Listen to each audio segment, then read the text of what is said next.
Saudara-saudariku terkasih, betapa melegakan, membahagiakan di saat-saat berat, penat hidup, di saat-saat kita rasa tak mampu, tak kuat, tanpa daya, lalu mendengar sebuah suara, lalu berjumpa sebuah pribadi yang berkata, "Marilah kepadaku, kamu semua yang letih lesu dan berbeban berat, aku akan memberi kamu kelegaan." Saya teringat sebuah patung besar di lapangan Banteng, Jakarta. Patung pembebasan, semacam Miss Liberty-nya Amerika Serikat. Patung pembebasan itu menampilkan seorang lelaki gagah besar dengan tangan terulur terlepas dari cengkeraman sebuah rantai penjajahan.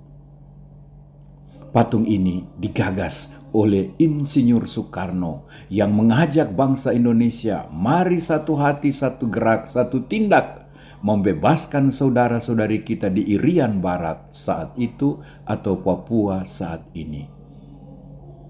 Aku akan memberi kamu pembebasan, kemerdekaan.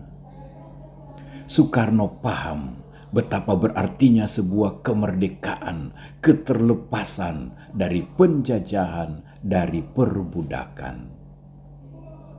Saya tidak tahu entah Soekarno pernah membaca atau mendengar kisah Yesus yang dengan tangan terulur memanggil orang-orang yang terbelenggu, terbebani, terkungkung oleh beban-beban berat hidup guna mendapatkan kelegaan dan pembebasan.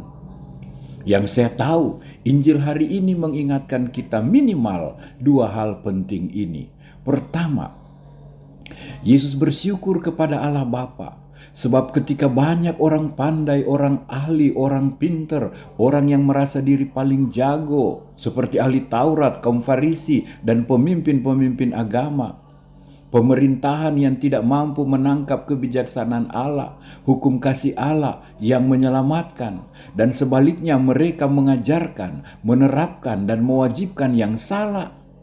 Allah Bapa itu telah berkenan menyatakan, mengungkapkan, menerangkannya pada orang-orang kecil, bodoh, lemah, tertindas.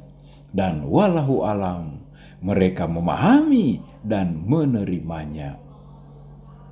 Saudara, dengan ini Yesus mau menegur kita, orang-orang pintar zaman now. Janganlah karena lagak jago, sok tahu, sok hebat, super dupernya kita, karena gelar, jabatan, pangkat, dan pengalaman kita, maka kita sampai tak mampu memahami kebijaksanaan dan hukum kasih Allah. Apalagi menerapkannya secara salah bagi orang-orang yang datang pada kita, pada orang-orang kecil yang ada di bawah kita. Kedua, seperti Soekarno tadi yang peduli dan berjuang demi saudara-saudari di Irian Jaya, Yesus sangat peduli pada beratnya derita, beban hidup, aturan-aturan mematikan para pemimpin Yahudi saat itu, dan membuat umat Israel menderita, susah, terhakimi, terzolimi, diperlakukan tak adil dan tidak layak.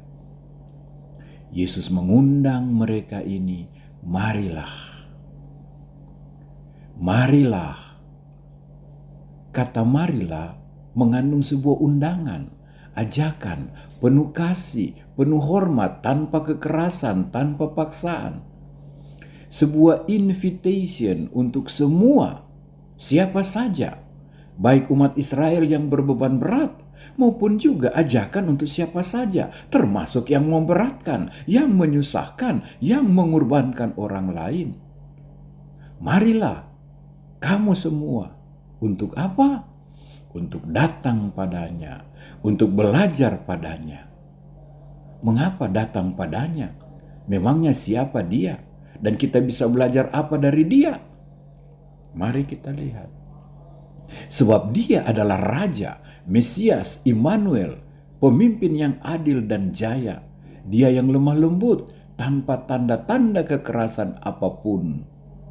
Persis seperti nubuat Nabi Zakaria bab 9 ayat 9. Sebab dia adalah Kristus yang telah dibangkitkan Bapa, dipenuhi Roh Kudus, bukan roh daging, bukan roh duniawi, tapi roh ilahi, roh hidup. Demikian tandas Paulus pada umatnya di Roma. Dan Yesus sendiri dalam Injil tadi berkata, "Akulah dia kepada siapa Bapa telah menyerahkan segala-galanya. Datanglah kepadanya." Sang Mesias, Sang Penebus, Sang Allah yang hadir dalam diri Kristus. Datanglah kepadanya. Lalu kita bisa belajar apa dari dia? Belajar mengasihi Bapa dan melaksanakan kehendak Bapa dengan penuh dan utuh, dengan kasih dan damai. Belajar dari hatinya yang lemah lembut, adil dan jujur, penuh kasih dan kerahiman. Padanya ada kelegaan, padanya ada ketenangan, padanya ada pembebasan, kemerdekaan dari segala beban-beban berat, termasuk dari dosa, kuasa jahat, iblis, dan maut. Saudara-saudariku, dengan ini semua Yesus mau mengingatkan kita semua, siapapun kita, entah pemimpin atau yang dipimpin, entah yang merasa hebat maupun yang tanpa daya, untuk datang padanya senantiasa, berlari padanya, belajar padanya setiap kita mengalami beban berat. Bukan berlari pada orang pinter dunia, bukan pada ahli-ahli ramal, bukan pada jin peliharaan. Carilah dia yang berkuasa, carilah dia yang dipenuhi Roh Allah saja. Berapa banyak orang telah menemukan damai, teduh tenang, kelegaan lewat doa pribadi, doa bersama, doa dalam wilayah, dalam ekaristi, dalam adorasi, dalam doa dan meditasi hening.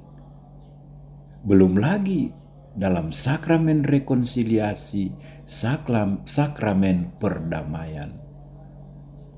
Yesus mengingatkan kita, para pemimpin, para orang jago dan hebat, para pemegang jabatan pangkat termasuk orang tua, ibu bapa. Apakah yang kamu berikan pada orang-orang yang kecil, lemah, tak berdaya, tertindas, pada orang-orang yang kamu pimpin dan kamu tuntun? Apakah kamu memberi kelegaan atau beban? Kamu memberi ketenangan atau kegalauan? Kamu memberi sukacita atau duka cita? Kebebasan, kemerdekaan atau ketakutan dan keterbelengguan? Kamu memberi berkat atau kutuk? Oh, betapa indahnya jika karena kita selalu mau dekat pada Allah, karena kita selalu berlari dan bersandar padanya, karena kita dipenuhi Roh Allah bukan roh daging, lalu kita sendiri berkelimpahan damai dan sejahtera, ketenangan dan kelegaan serta kemerdekaan sejati. Oh, betapa indahnya setiap orang yang datang pada kita pastilah akan mendapatkan keringanan, kelegaan, ketenangan, dan kebebasan. Saudara, ada dua kakak beradik dari desa. Sang adik gemuk tapi sakit-sakitan. Mereka saling sayang. Suatu hari Minggu, mereka berdua bergegas ke gereja melewati jalan setapak yang mendaki. Sang adik yang sakit tak mampu berjalan lagi. Sang kakak menawarkan diri, "Ayo, kupanggul kau." Jadilah. Lonceng gereja sudah berbunyi. Mereka bergegas lebih cepat. Tanpa diduga, sang kakak terjatuh karena beratnya sang adik. Tapi adiknya tetap aman. Ia melangkah lagi dan jatuh lagi kedua kalinya. Ia melihat lututnya berdarah.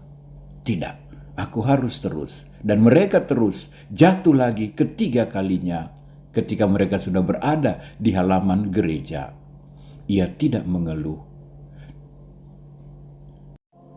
Pastor yang melihatnya mendekati mereka berdua dan berkata, "Hai, kau abangnya, lihat kakimu sudah berdarah, turunkan saja adikmu. Apakah kau tidak merasa berat?" Sang kakak menatap sang imam dan menjawab, "Tidak, tidak pastor, dia tidak berat sebab saya sayang kepadanya.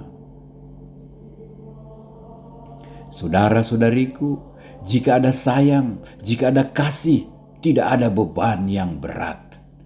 Apapun tugas, panggilan, beban hidup kita, jika ada kasih, jika ada sayang, tidak berat. Itulah yang Yesus janjikan. Dengan kasih, semua akan ringan. Seperti Dia telah memanggul salib keselamatan, salib dosa kita. Mari kita saling mendoakan agar kita boleh saling meringankan, melegakan, membebaskan, bukan membebani, memberatkan, menyusahkan satu sama lain.